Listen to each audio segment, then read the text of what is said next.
A pleasant morning, everyone. I am Lady Kate Karataiko and my partner, Miss Melanie Ubas, and we are the reporter for today. The highlight lesson for today is focus on the Republic Act number 4670, also known as the Rights and Privileges of Teachers in the Philippines, the Magna Carta.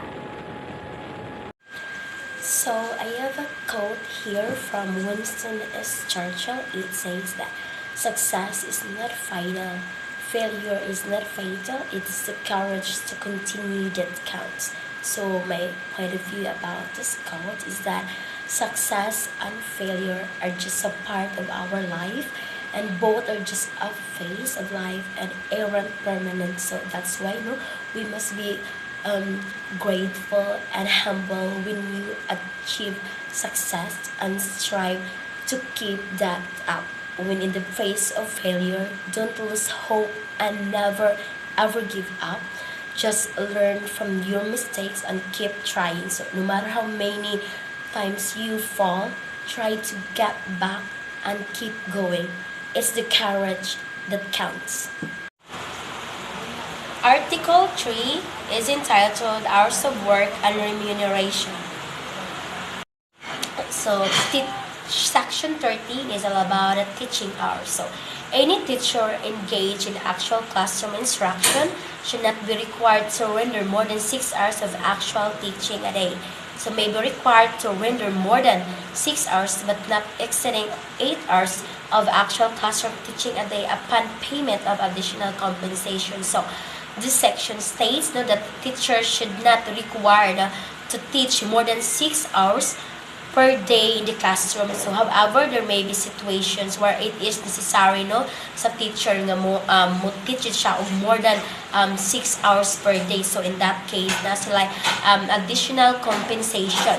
Additional compensation should be equal to the teacher's regular pay plus an additional 25% of their basic pay.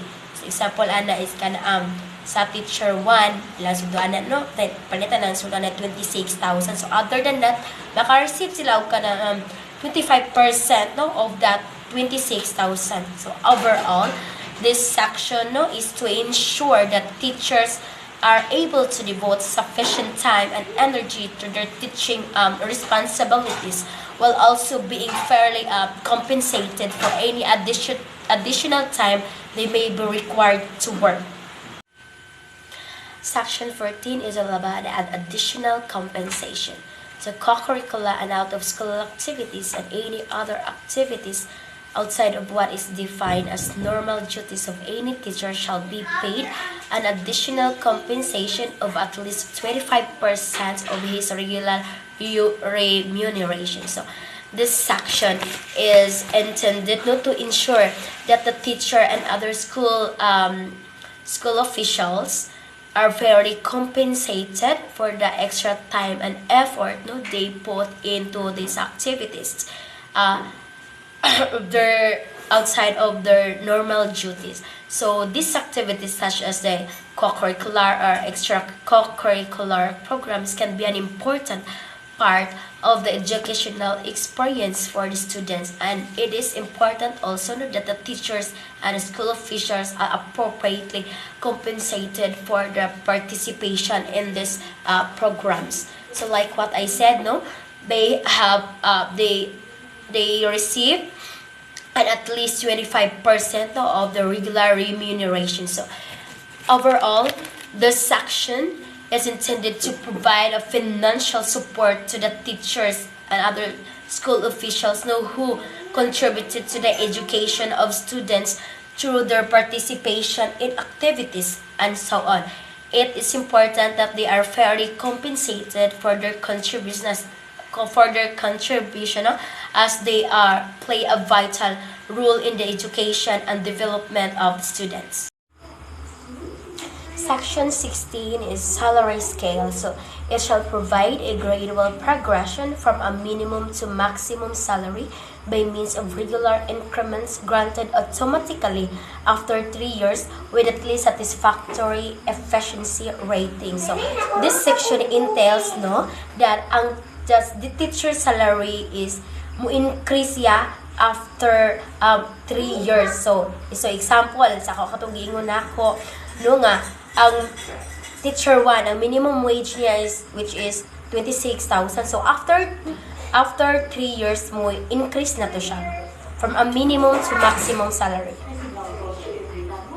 Section 17 is all about the equality in salary scale. So the salary scales of teachers whose salaries are appropriated by a city, municipal district, or the provincial government shall not be less than those provided for teachers of the national government. So this means that a teacher who works for a city government should be paid the same as a teacher who works for a provincial government and so on. So this is often referred to as equal pay for equal work. So the purpose of this is to ensure that all teachers are treated fairly and are not disadvantaged based on where they work or any other arbitrary factors. Section 18 is all about the cost of living allowance. So the teacher's salary shall at the very least keep pace with the rise in the cost of living by the payment of a cost of living allowance, which shall automatically follow changes in the cost of living index.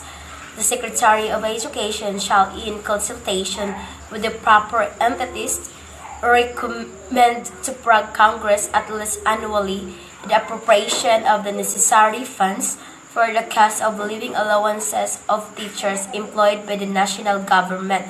So this means that the salaries of teachers should increase at least in proportion to the cost of living as measured by a cost of living index. So the cost of living allowance is a payment paid to teachers in addition to the regular salary to ensure that their income keeps up with the rising cost of living. The allowance is designed to automatically adjust based on changes in the cost of living index so that teachers do not fall behind as the cost of goods and services increases over time. So, I hope, nga nakasabot na mo sa akong discuss. And to continue the discussion, I will call Miss Melanie Ubas. Melanie here, so we will be continuing the discussion about the Article 3, and let's start. So let's proceed with the Section 19, Hours of Work and Remuneration. So it is, Section 19 is all about special hardships allowances. So in areas in which teachers are exposed to hardships such as difficulty in commuting to the place of work or other hazards peculiar to the place of employment, as determined by the Secretary of Education, they shall be compensated special hardship allowances equivalent to at least 25% of their monthly salary. So according to Magna Carta, all those teachers who are undergo any hardships with regards to their work as a teacher, they must receive the special hardship allowances, which is 25% with their monthly salary. So if the teachers have the 32,000 monthly, aside from that, they must receive additional 25% of their monthly salary as their hardship allowances. And that is according to Magna Carta. Section 20, salaries and to be paid in legal tender. So meaning salaries of teachers shall be paid in legal tender of the Philippines or its equivalent in checks or treasury warrants. So as you can observe, all the salary, I believe that all salary of the teachers will be given via ATM, which is quite okay. So there's no need for you to have the cash on your hand. So, however, according to Section 21, deduction is prohibited. So, there must be no deduction on your salary, especially for those who are not authorized or unauthorized to deduct your salary. Most specifically from bank, deducting your salary is prohibited according to Magna Carta. Article 4, Health Measures and Injury Benefits. Section 22, medical examinations and treatment. So, compulsory medical examination shall be provided free of charge for all teachers before they take up teaching and shall be repeated not less than once a year during the teacher's professional life. So, as you can see, as you can observe, all our teachers yearly they undergo medical examinations, and of course, it's free of charge according to Magna Carta. They must not they should not have any charge with regards to the medical examination because it must be free according to Magna Carta. And Section 23, compensation for injuries. So, according to Magna Carta, any injuries should be compensated. So, teachers shall be protected against consequences of employment injuries in accordance with existing laws. So, the effects of the physical and nervous strain on the teacher's health shall be recognized as compensable occupational disease in accordance with existing laws. So, according to Magna Carta, any kind of diseases nga nakuha nila during sa work, it must be compensated. It is compensable according to Magna Carta. So, teachers must be compensated on that. All right. Thank you so much for listening with our discussion. So, we're done discussing about the Article 3 and Article 4, the rights and privileges of teachers in the Philippines according to Magna Carta.